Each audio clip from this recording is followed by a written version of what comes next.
Even though it's been almost a year since Susan's been gone, I still miss her always.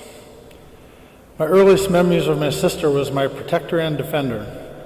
No matter what trouble Ed and I got into in our neighborhood, we always had Susan on our side, and she was an intimidating presence. No one wanted to mess with her. She was super talented with everything that she did, including being a real estate agent and a lawyer. She helped me buy my first house when I was 25 and donated her commission on the sale towards my down payment.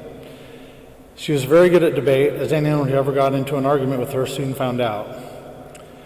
I'm glad that we can celebrate her life today and miss her always.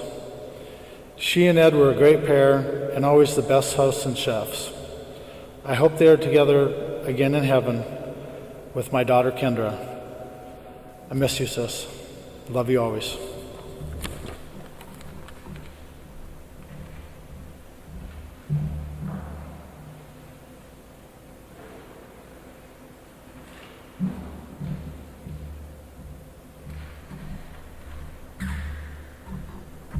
Thank you, Father, for letting us share about Susan. Michelle wrote this for Susan a while ago, and we hadn't had a chance to share it, and I thought it was quite beautiful, so I'm going to read it for her. Susan Haskin Burns, beloved daughter of Herman and Nancy Ford, passed away November 22nd, 2020. Susan was born April 25th, 1956 in Boston, Mass, and raised in Gresham, Oregon. She grew up on a farm, which started her love for breeding and raising animals of all sorts. Participating in 4-H with her mother, a constant for many years, started her love of sewing and cooking. She even made her own gorgeous wedding dress. Susan attended San Bartolo High School and went on to earn a law degree from Lewis and Clark to battle for justice. Susan was a fierce and brave warrior who fought the good fight in life until her death. Awaiting Susan in heaven is her beloved husband, Edward, and niece, Kendra. Sadly, at that time, there was no chance for a public celebration of her full life. So at that time, we said, please honor and celebrate Susan while you play with your dogs, while you go camping, while you sip your vintage wine, while you sail on the seas, while you entertain guests or gather with family to play games or have a great debate. Here's to Susan. May her joy and contagious laugh live forever in our hearts. Thank you, Michelle, for writing that. And I wanted to share something too.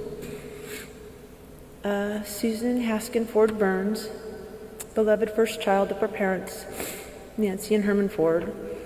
As the oldest sibling of us, Ed, Allen, Grace, and Fred, Susan was our mighty defender, and she set the bar high for the rest of us. She was also the cherished wife of Edward Burns, who sadly preceded her in death, along with her niece Kendra. And she was a doting aunt to her nephews, great niece and nephews, often surprising them with thoughtful and special gifts.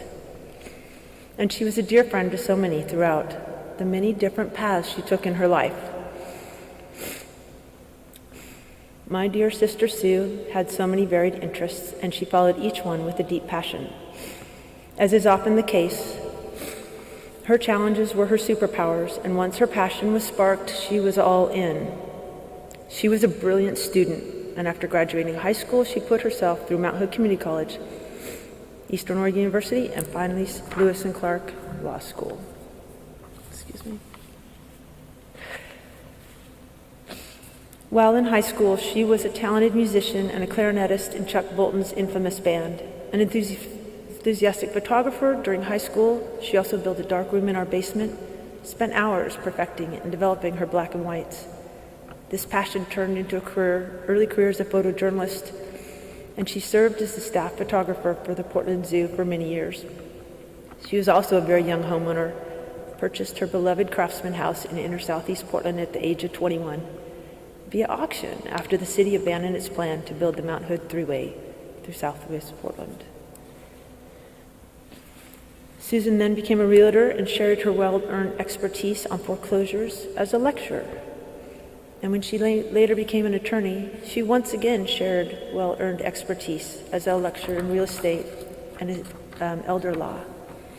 In her free time, Susan loved to sail and as a member of the Portland Yacht Club, she became a skipper, and with her mighty crew raced her J-21 sailboat on the Columbia, volunteered for many years at CYC's exciting offshore race. She was also a licensed ham radio operator, and she generously volunteered time to Portland's Neighborhood Emergency Team program. Along with Edward, Susan loved to cook and entertain, and they did so with great style and flourish. Together, they also had a love of beautiful things, and they collected furniture, Asian art, and antiques. And when they got Hannah, their first puppy, it ignited her deep passion with all things Havanese. As was her way, she was all in. She became a breeder, a participant and photographer of dog shows, an enthusiastic scent trials participant. In her later years, Susan had a great many challenges, and as a testament to her character, she maintained her positive outlook and sense of humor and faced her challenges with great courage. And her big spirit, love of family and life, friends, will be dearly missed by us all. Love you, Sue. Thanks.